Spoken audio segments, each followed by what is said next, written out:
ना अभियोगर सत्यासत्य अच्छी बोली आम भी भावुँ कहीं भावुँ ना जहाँ पाखे फर्टिलाइजर सर्टिफिकेट ना जो एपीओ कथा कहते एपीओ कथा कहीकि एपीओ मेंबर मानक कहीकि दौरान से आईडी ना ये किसी एपीओर ही आईडी ना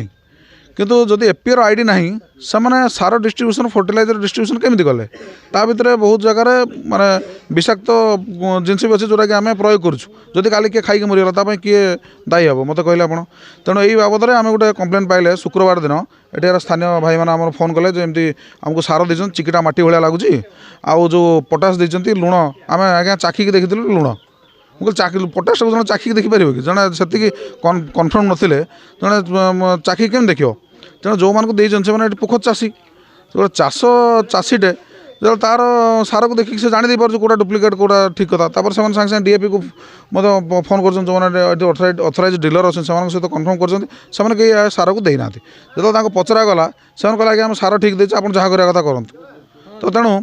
तेणु से कौन कले ना तेणु आमको जनइले आम अफिसर को जनइलु अफिसर मैंने आसते ये चीफ डिस्ट्रिक्ट एग्रीकल्चर अफिसर आसते ब्लॉक एग्रीकल्चर अफिसर आसते ये एडीओ आसते आसिक पहुँचे संगे पहुँचे 15 मिनट भर पहुँची से देखला से तार गोटे सैंपल ने सैंपल नहीं टेस्ट कलापर जब तार डुप्लिकेसी किसी बाहर ताल एक्शन हम मोर कह कथा एम जो प्रयास चलते सरकार को बदनाम करने सरकार तो कहना सरकार तरफ तो किसी ना कि एम क्या छत्र छाया तले एत बड़ रैकेट चलती जहाँफल आणिक आमर मिनिमम 8-10टा गाँव में सब बांटी देती 500 ରୁ 700 बैग सार बांटी जो आम जाने समस्त जो आम फर्टिलाइजर नौचे आम आइस्कान दरकार आम फिंगरप्रिंट दरकार कि आम आधार कार्ड देके नौचे आम सब सोसाइटी मानक जेहेतु कृषक मोर्चा सभापति तेणु आम सब सोसाइटी मानक एभेलेबल सार रखीचे तापर से आसी घर पाखे देकी एमती डुप्लिकेट करके अधिक दाम सार नहीं बोले आम भावुँ आ मत यार सत्यासत्य अच्छी कि यही बाबद आम आमर विधायक आम सांसद आम समस्त को जनईचु जदि किए ए संपृक्त थाए विरोध में कार्यानुष्ठान हो कहीं ए बाबद राज्य सभापति को जनईचु से कहते हाँ चाषी जीविका सहित देखो आप समस्त जानते चाषी हुडे वर्षे जदि खराब सार प्रयोग हम जो चाषरा नष्ट है ताल वर्ष जाए कौट आने आज्ञा खायापी कौन पाए जो सरकार जो बर्तमान जो कर 3100 टंका जो दौरान धान तो तेणु सरकार दबार महत्व कौन से फायदा न उठे पारे तार आगे लाभ कौन तेणु चाषी को समस्ते मारिया चक्कर अच्छा मुझे देखिले समस्त चाषी की ही लुटुंट तेणु यह गोटे बहुत ये कथा ए न सुधर तेल आगामी दिन में आहरी बहुत बड़ रूप हम आम चाषी मान सहित सब अच्छु आगू कार्यानुष्ठान बहुत दृढ़ हम आम एफआईआर करूँ ना एफआईआर कर सारापर आम भर निहाती पड़े जदि भूल एवं डरिकी से कहते आम आमको सार फेर दियो आम तुमको पैसा फेर दूँ तो सार तुमको दवाई परमिशन देला किए एबे तुम से कहला आम किसी करूँ आम सब ठीक ठाक करूँ एबे कहूँ कहीं तुम आमको सार फेर दे आम तुमको पैसा फेर कहीं कर तुम डर ना तेणु से डुप्लिकेसी कर सन्देह ना आप वीडियो देखूँ रंग उपर भाषुचे तले लुण पड़ी पोटास मुझे टे देखदेवी आपको तेणु आम देखिकी जापर डुप्लिकेसी बोले टेस्ट कले तो किसी बाहर हाँ सार आमको देती डुप्लिकेट सार आम सार नवरत्नापुरा देखिए आमको सार देले ता भीतर नवरत्नापुरा सार ना से कला सार गुड़ा नवरत्ना सार धला एगुड़ा कला दुष्टु से आम सन्देह कले एगुड़ा डुप्लिकेट सार आठू आम डकैले आमर बाबा मैडम को आमर एग्रीकल्चर सी आसिले आसिक देखिले कहले आमको सोमवार दिन आ सार नहीं कि टेस्ट करते भुवनेश्वर पठेगा आठू आमर चलती सार रेट दुकान नौ 2170 आमर रत्ना डीएपीटा है ये ने आमको तो 1420 आम जो चाषी जो आम सस्ता कहले जो बुरा देखले जो रत्ना डीएपी आम रखी ना गवर्नमेंट रेट देवे बोली कहले देखा 1420 ने आम नेला खोला बेलू डुप्लिकेट ता भीतर बाहर पोटास ने 1900 टका देखा को ता भीतर खाली लुण गुड़ा कलर दिखाई से आम अभियोग करचे बिलर पकई क्षति होता आम चाष नष्ट हो जाता बिलर पोटास जदि पकई था लुण जिनसटा जे चाषर पड़ो सी मरीज लुण रखनी गछ को रखनी तेणु आम पकई देते आम धान भी नष्ट हो जाता बन्यार जहाँ जाऊँ पानी जहाँ जाऊँ ए बाटे सारे भी आमको मारी था माने सी तो किसी जाना से बाबा मैडम आसिक कहते सार किए देला आम एरिया अच्छे अधिकारी अच्छे आम जापारे सार आसिक पहुँचला डीएपी सार मिलूना तेणु सार एत परिमाण आसला केउठू ସିଏ ତାଙ୍କୁ ଚାଲାଣ ଫାଲାଣ ମଗେଇଲେ ସେ କୃଷି ମିତ୍ର କହିଲେ ତାଙ୍କୁ ଚାଲାଣ ଆଣିକି ଦିଅ ସେ ମ୍ୟାଡ଼ାମକୁ ଡାକ ଆଜି ସୋମବାର ଦିନ ଡାକିବା କଥା 11:30 ବେଳକୁ ଆଜି ଆମେ ଚାହୁଁଛେ ଏଇଟା ପଦକ୍ଷେପ ମାନେ ପଦକ୍ଷେପ ନେଉଛନ୍ତି କାରଣ ନା ତଦନ୍ତ ହେଇକି ତାଙ୍କ ଉପରେ ଦୃଢ଼ ପଦକ୍ଷେପ ନେଉଛନ୍ତି ନହେଲେ ଆମେ ଚାଷୀ ମରିଯିବା ଏକୁ ଯଦି ସବୁବେଳେ ଶିକାର ହେବା ତାହେଲେ ଆମେ ବଞ୍ଚିବା କେମିତି। ମୁଁ ଆଗରୁ ଗଲାକାଲି ସେ ଏଡ଼ିଓ ମ୍ୟାଡ଼ାମଙ୍କଠୁ ଶୁଣିଥିଲି ଆଜି ଦେଖିଲି ଯେତେବେଳେ ଗ୍ରିଭାନ୍ସରେ କଥା ପଡ଼ିଲା ସେ ବିଷୟରେ ମୁଁ ଅବଗତ ହେଲି ବର୍ତ୍ତମାନ ସୁଦ୍ଧା ମଧ୍ୟ ତା ବିଷୟରେ ଆମେ ଆଲୋଚନା କରି ଆମେ ଆକ୍ଚୁଆଲି ଗୋଟେ ସାମ୍ପଲ୍ କଲେକ୍ସନ୍ କରିବା କାହିଁକି ନା କେତେଜଣ ମଧ୍ୟ ଭିଡ଼ିଓ ଦେଖାଉଥିଲେ ଚାଖିକି କହୁଛନ୍ତି ଏଟା ଲୁଣିଆ ଲାଗୁଛି ଏଟା ହେଇଥିବ ସେଟା ପ୍ରୋସେସ୍ ନୁହେଁ କିନ୍ତୁ ସାମ୍ପଲ୍ରେ 2-3 ବ୍ୟାଗ୍ରୁ ନିଆଯାଏନି ଯେଉଁ ଜାଗାରେ ଦିଆହେଇଛି ମୁଁ ଶୁଣିଥିଲି କ'ଣ ମଛୁଆ ଗାଁରେ କେଉଁଠି ଦିଆହେଇଛି ଅନ୍ତତଃ ଫିଲ୍ଡକୁ ସେଠି ଆମର ଇନ୍ସପେକ୍ଟର ଯିଏ କନସର୍ନ ଡବଲ୍ୟୁ ହେଉଛନ୍ତି ମାନେ ଫର୍ଟିଲାଇଜର କମ୍ ସିଡ୍ କି ପେଷ୍ଟିସାଇଡ଼ ବ୍ଲକର ସେ ଇନ୍ସପେକ୍ଟର ଉପରେ ତାଙ୍କୁ ଡେଜିଗ୍ନେଟେଡ୍ କରାହେଇଛି ତେଣୁ ସିଏ ଏବଂ ଅନ୍ୟାନ୍ୟ ବ୍ଲକର ଯେଉଁ ଗୋଟେ ଏନଫୋର୍ସମେଣ୍ଟ ଟିମ୍ ଅଛନ୍ତି ସେ ସେଇ ଲୋକେସନ୍କୁ ଯିବେ ମିନିମମ୍ 10-15 ଜଣ ଚାଷୀଙ୍କ ପାଖକୁ ଯାଇ पूरा से सैंपलिंग करेंगे से सैंपल को आम स्टेट्र जो लैबोरेटरी अच्छी शहीदनगर से पठेबू सेठू एनालिसिस हो सारापर सेटा स्पूरियस हेले भी एक्शन अच्छी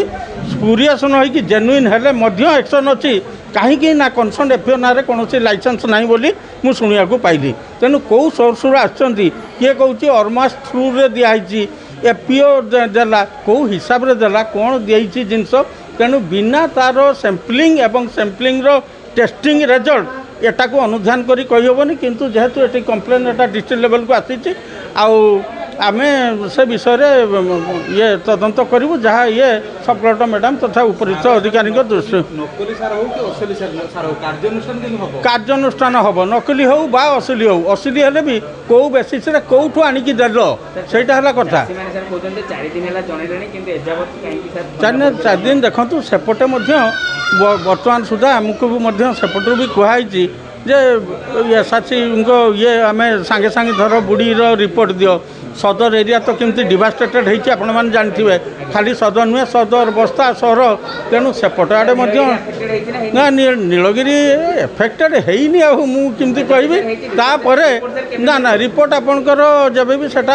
जॉइंट रिपोर्ट अनुसार जो जॉइंट रिपोर्ट आपणकर कौन VAW RI और कनसर्न तहसीलदार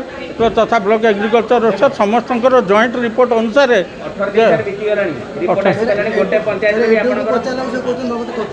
ना ना गोटे पंचायत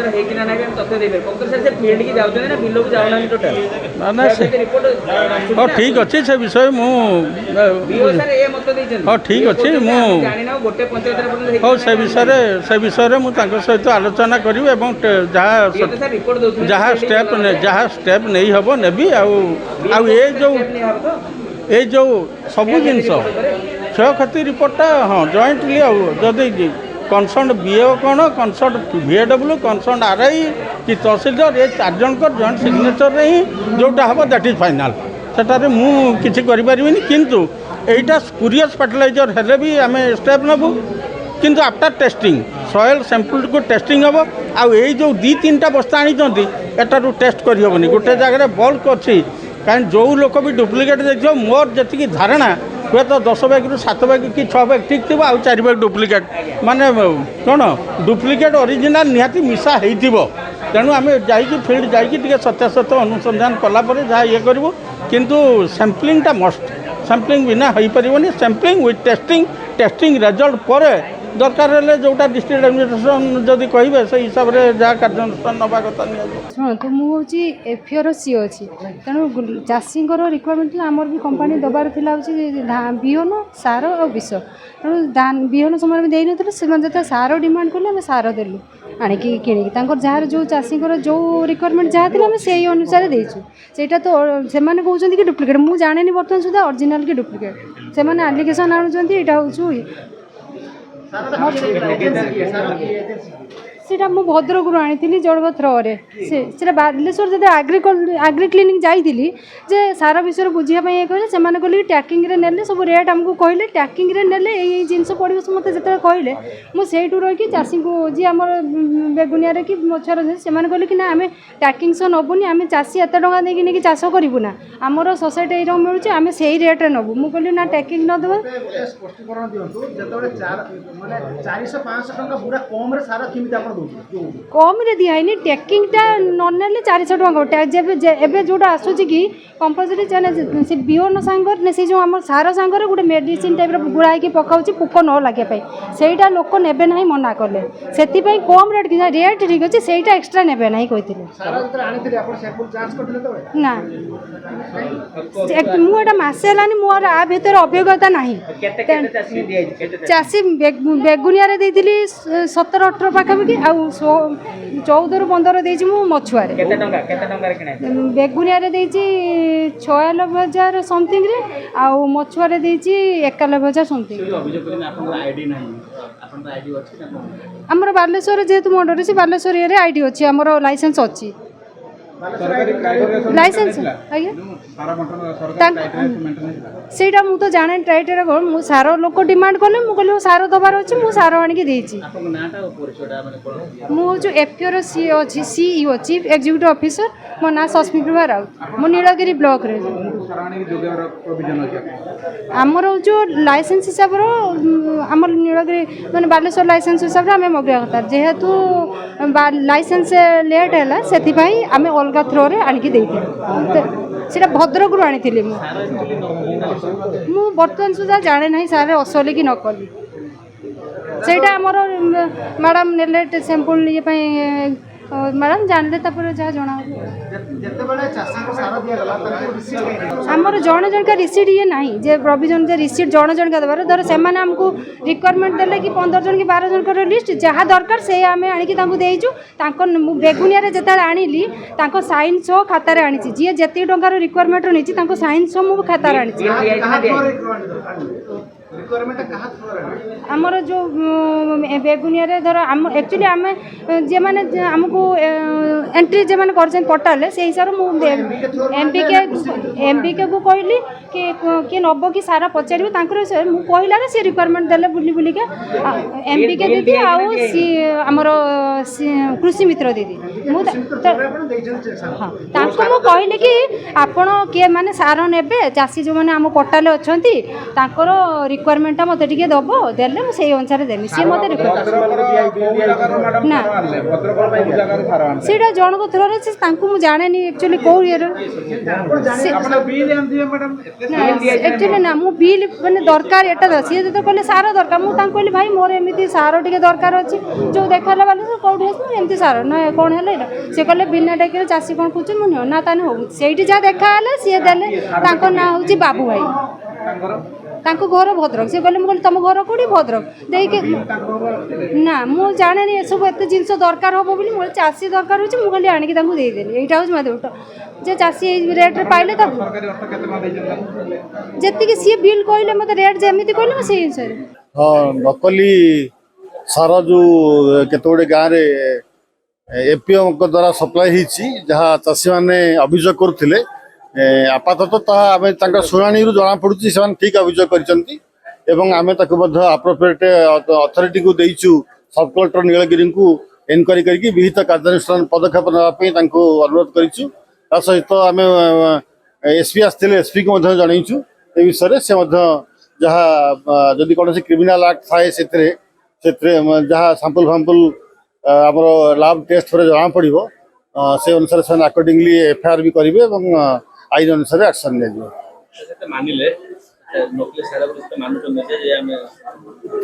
ନାଇଁ ଯେଉଁମାନେ ଯୋଗାଇଥିବା ଲୋକ କେହି ଆସିନାହାନ୍ତି କିନ୍ତୁ ଚାଷୀମାନେ ଯାହା କହୁଛନ୍ତି ଯାହା ଭିଡ଼ିଓ ଦେଖେଇଲେ ସେଥିରୁ ଜଣାପଡ଼ୁଛି ସାର ନକଲି ହେଇଥିବ ଟୋଟାଲ 79 ଅଭିଯୋଗ ଆସିଥିଲା ସ୍ପଟ୍ 5ଟା ଡିସପୋଜାଲ୍ ହେଇଯାଇଛି ସେ ବିଷୟରେ ଆମେ ଜଣେଇଛୁ PITDଙ୍କୁ